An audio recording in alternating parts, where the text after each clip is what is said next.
Fraude de RS45M. L'ex-ministre Padayachi consent à l'examen de ses appareils informatiques. L'ancien ministre des Finances, Ranganathan Padayachi, s'est rendu à l'information N Technologies Unies de la police, hier, où il a donné son consentement à l'examen d'un portable et d'une tablette saisie par l'Anti-Money Laundering Unit, AML, de la Central Seed la semaine dernière. C'est dans le cadre de l'opération Ça va dodo, saison I avec la fraude de RS 45 millions au préjudice de la Mauritius Investment Corporation Limited. La police avait saisi ces appareils lors d'une perquisition en la résidence du suspect à Grigri, dans le cadre de cette enquête sur un complot allégué de fraude aux dépens de la Mauritius Investment Corporation Limited, MIC. Hier, l'ancien grand argentier n'a passé que quelques minutes aux casernes centrales, alors que le décryptage des appareils se poursuivra ultérieurement. D'après les renseignements disponibles, il est peu probable que la police trouve des éléments importants sur le téléphone portable en question, car celui-ci est presque neuf. La Financial Crime Commission avait déjà saisi le premier téléphone cellulaire de Ranganathan Padayachi dans le cadre de l'enquête sur l'Apavou deal de RS 300 millions sur une transaction de l'ordre de RS 2,4 milliards. Littéralement un exercice d'âne vide à la police.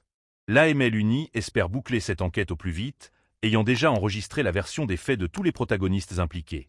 Aussitôt l'exercice de décryptage des appareils informatiques complété, un dossier sera remis aux enquêteurs. Ces derniers décideront s'il y a lieu d'interroger une nouvelle fois Ranganathan Padayachi à la lumière des informations complémentaires versées dans le dossier à charge. Aussitôt cette étape complétée, le cas-fil sera soumis au directeur des poursuites publiques qui décidera de la marche à suivre dans cette sinistre affaire concernant la gestion des fonds publics. Dans le cadre de cette enquête, 5 personnes ont été arrêtées, nommément Ranganathan Padayachi, l'ex-gouverneur de la Banque centrale, Harvesh Segolam, l'ancien chief executive officer de la Mauritius Investment Corporation Limited, Jitendra Bissessur, les directeurs de Menlo Park Ltd, Stéphane et Marie-Kenny Adam avec leur série de sondages fictifs de Pulse Analytics en faveur de l'alliance Le Pep de Pravin Junio aux dernières élections générales. Selon la police, il y aurait eu un complot pour que RS 45 millions, $1 américain M, soit décaissé en faveur de l'entreprise Menlo Park Ltd quelques jours avant les élections générales de novembre 2024 sous forme d'assistance financière déguisée. L'AML Uni soupçonne qu'il y a eu des pressions exercées par Ranganathan Padayachi sur la Banque de Maurice et la Mauritius Investment Corporation Limited pour que ses amis puissent bénéficier de ces fonds. L'ex-ministre des Finances du gouvernement de Pravin Junio nie cette version des faits. Fraude de RS 45M. L'ex-ministre Padayachi consent à l'examen de ses appareils informatiques. L'ancien ministre des Finances, Ranganathan Padayachi, s'est rendu à l'information N Technologies Unies de la police, hier, où il a donné son consentement à l'examen d'un portable et d'une tablette saisie par l'Anti-Money Laundering Unit, AML, de la Central Seed la semaine dernière. C'est dans le cadre de l'opération Ça va dodo, saison I avec la fraude de RS 45 millions au préjudice de la Mauritius Investment Corporation Limited. La police avait saisi ces appareils lors d'une perquisition en la résidence du suspect à Grigri, dans le cadre de cette enquête sur un complot allégué de fraude aux dépens de la Mauritius Investment Corporation Limited, MIC. Hier, l'ancien grand argentier n'a passé que quelques minutes aux casernes centrales, alors que le décryptage des appareils se poursuivra ultérieurement. D'après les renseignements disponibles, il est peu probable que la police trouve des éléments importants sur le téléphone portable en question, car celui-ci est presque neuf. La Financial Crime Commission avait déjà saisi le premier téléphone cellulaire de Ranganathan Padayachi dans le cadre de l'enquête sur l'Apavou deal de RS 300 millions sur une transaction de l'ordre de RS 2,4 milliards. Littéralement un exercice d'âne vide à la police. L'AML Uni espère boucler cette enquête au plus vite, ayant déjà enregistré la version des faits de tous les protagonistes impliqués. Aussitôt l'exercice de décryptage des appareils informatiques complété, un dossier sera remis aux enquêteurs.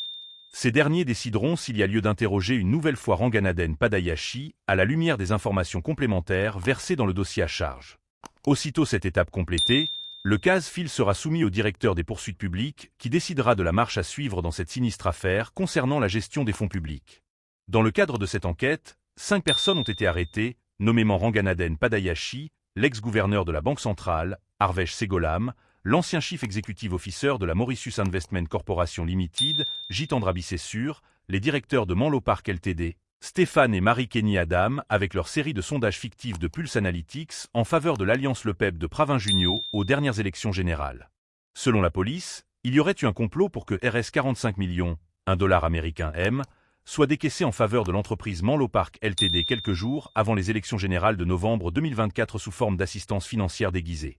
L'AML Uni soupçonne qu'il y a eu des pressions exercées par Ranganathan Padayachi sur la Banque de Maurice et la Mauritius Investment Corporation Limited pour que ses amis puissent bénéficier de ces fonds.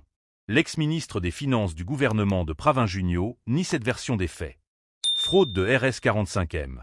L'ex-ministre Padayashi consent à l'examen de ses appareils informatiques. L'ancien ministre des Finances, Ranganaden Padayashi, s'est rendu à l'information N Technologies Unies de la police, hier, où il a donné son consentement à l'examen d'un portable et d'une tablette saisie par l'Anti-Money Laundering Uni, AML, de la centrale CID la semaine dernière.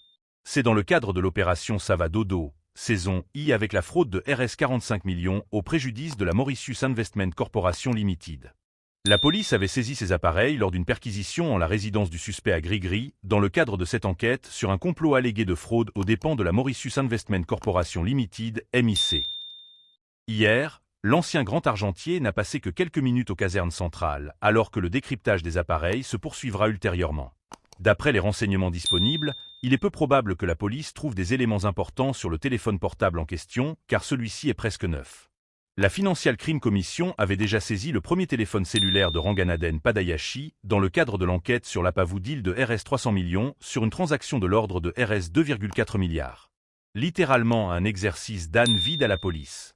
L'AML Uni espère boucler cette enquête au plus vite, ayant déjà enregistré la version des faits de tous les protagonistes impliqués. Aussitôt l'exercice de décryptage des appareils informatiques complété, un dossier sera remis aux enquêteurs. Ces derniers décideront s'il y a lieu d'interroger une nouvelle fois Ranganaden Padayashi à la lumière des informations complémentaires versées dans le dossier à charge. Aussitôt cette étape complétée, le cas-fil sera soumis au directeur des poursuites publiques qui décidera de la marche à suivre dans cette sinistre affaire concernant la gestion des fonds publics. Dans le cadre de cette enquête, 5 personnes ont été arrêtées, nommément Ranganaden Padayashi, l'ex-gouverneur de la Banque centrale, Harvesh Segolam, l'ancien chief executive officer de la Mauritius Investment Corporation Limited, Jitendra Bissessur, les directeurs de Menlo Park Ltd, Stéphane et Marie-Kenny Adam avec leur série de sondages fictifs de Pulse Analytics en faveur de l'alliance Le Pep de Pravin Junio aux dernières élections générales. Selon la police, il y aurait eu un complot pour que RS 45 millions, $1 américain M, soit décaissé en faveur de l'entreprise Menlo Park Ltd quelques jours avant les élections générales de novembre 2024 sous forme d'assistance financière déguisée. L'AML Uni soupçonne qu'il y a eu des pressions exercées par Ranganaden Padayashi sur la Banque de Maurice et la Mauritius Investment Corporation Limited pour que ses amis puissent bénéficier de ces fonds. L'ex-ministre des Finances du gouvernement de Pravin Junio nie cette version des faits. Fraude de RS 45M. L'ex-ministre Padayashi consent à l'examen de ses appareils informatiques. L'ancien ministre des Finances, Ranganaden Padayashi, s'est rendu à l'information N Technologies Unies de la police, hier,